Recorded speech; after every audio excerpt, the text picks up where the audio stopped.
Hey guys, I'm Messi from Weekly and welcome to this Warlords of Draenor rating guide. Today we'll be taking a look at heroic Tectus in Highmaul. Tectus is a 3-part encounter, with the first being the most important one. In the first part you will face Tectus and the Night Twisted Pale Orcs.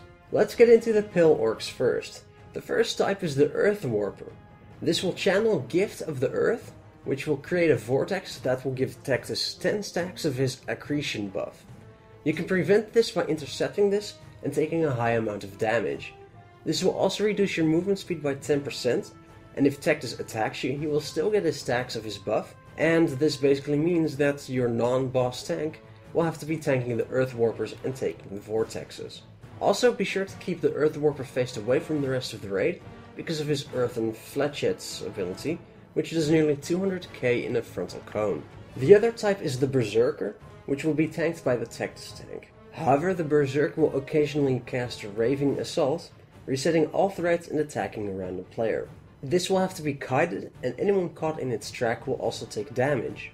Because of the abilities of these ads, the DPS should always prioritize them.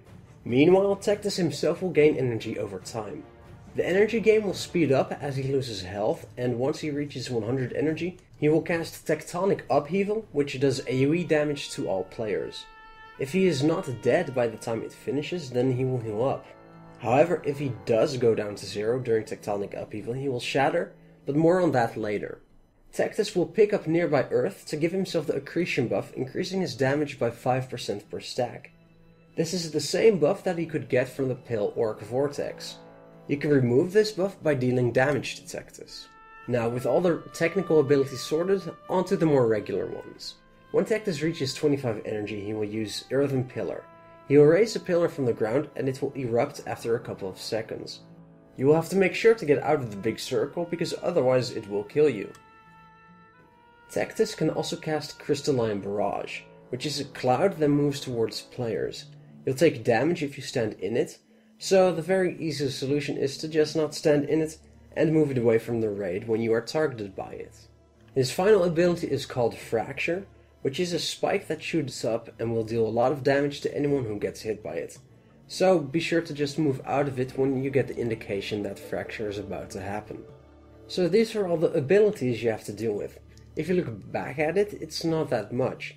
You have to move out of a couple of abilities, dodge big circles, and kill ads. However, we still have the shattering to deal with. If Tectus is at 0 health when Tectonic Upheaval ends, he will split into 2 shards of Tectus, who have less health and deal less damage than Tectus himself, but will still have the same abilities. At this point, no more Pale Orcs will spawn. Each tank should pick up a shard, and a repeat of dealing with the abilities begins. Your raid should focus on killing one of the shards and doing everything again. Once this shard dies, he will split into 4 motes of Tectus, and the same tank should pick them up, and you should deal with these. Motes again will have the same abilities, but deal less damage and have less health.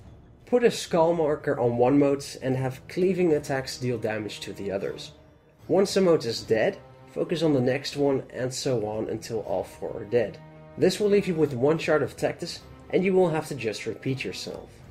Use Heroism when you get to the first set of 4 motes, as you'll have to deal with the most abilities at the same time at that point. The main thing to keep in mind is to not panic and deal with the abilities as they come calmly. To help with dealing with the abilities, we had those with Crystalline Barrage move to the right, while the rest moved to the left when pillars were summoned. At the same time, we have the boss facing the ranged DPS, as it helps with the Crystalline Barrage spawn point not killing the melee right away. You will need some practice, but if people stay calm, you'll kill it. If you liked this guide, please comment, subscribe and click on the like button. Be sure to check out our other content at wowweekly.net. If you would like to keep up with when new videos come out, but you don't have a YouTube account, you can also follow us on Facebook or Twitter at facebook.com/wowweekly or twitter.com/bbmezzy. For now, I'm Mezzy, and I'll see you again next time.